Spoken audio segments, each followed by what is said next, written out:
စားကြပါဒါအီတလီခောက်ဆွဲဒါကပြုံပြီးပြီးပေါ့နော်တောက်တယ်ကျမက၄နှစ်ရောက်အမေအိမ်မှာနေနေပေါ့နော်ကိုပိုင် business လုပ်တယ်ဒီ business မလုပ်ခင်ပေါ့နော်စားတော့ဆိုင်မှာနေစားလာခစား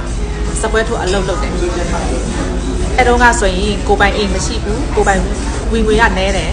အချိန်နဲ့မရှိဘူးဒီ business လုပ်ပြီးမှကျမကအိမ်မှာနေနေကလေး2ယောက်ထိန်းနေတယ်ပေါ့နော်ကိုပိုင် business လုပ်လို့ဘဝပြောင်းလဲသွားတယ်ဘယ်လိုပြောင်းလဲသွားလဲအချိန်အများကြီးရှိတယ်မိသားစုအတွက်အချိန်အများကြီးပေးနိုင်တယ်အိမ်မှာနေနေကလေးမိသားစုဆောက်ရှောက်ပေးနိုင်တယ်ပြီးတော့ကိုပိုင်အိမ်ဝယ်နိုင်တယ်ယုံကြည်စိတ်တွေအပြည့်အဝတွေရှိလာတယ်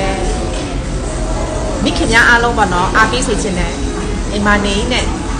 မိသားစုကလေးဆောက်ရှောက်ရင်းနဲ့ကိုပိုင်ဝင်ငွေရှာကြပါတခုတော့ရှိတာပေါ့နော်ကောင်းသော system platform တစ်ခုရွေးချယ်ရမယ်အဲ့ဒီ system platform က global နိုင်ငံတကာ business လုပ်လို့ရတဲ့ system တစ်ခုကိုရွေးချယ်ပါ